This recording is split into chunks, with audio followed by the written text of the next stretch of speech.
Nhớ rằng tờ nó giờ nó thọ xa xua tờ hậu, xa bao xa chờ tờ tua. Nô nọ bây giờ là một nhận ra đá nâng, hãy chờ rùa xa bỏ, tài lầu.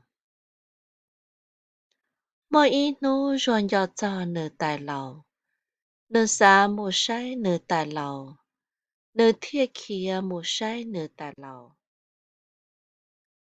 Rồi khiến kỳ hà vì nửa xa bỏ nửa tài lầu.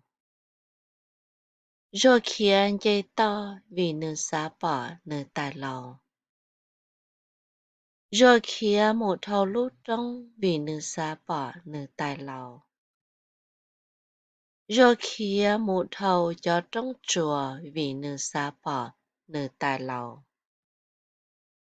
Rồi khiến một thầu lũ hà rộng vì nửa xa bỏ nửa tài lầu. Rồi khiến một thầu tổ đề vì nửa xa bỏ nửa tài lầu. Rồi kia một tròn tờ cho cái chê vì nửa xa bỏ nửa tài lầu. Rồi kia một tròn tờ lũ chê vì nửa xa bỏ nửa tài lầu. Rồi kia một gia tài lầu lỡ, nửa rong xia hẳn tìa nửa tàu bỏ tài lầu. Sau lý nó và cho bếp lì, sao cá tàu lử sai đầu lòng tận tay nó và cho.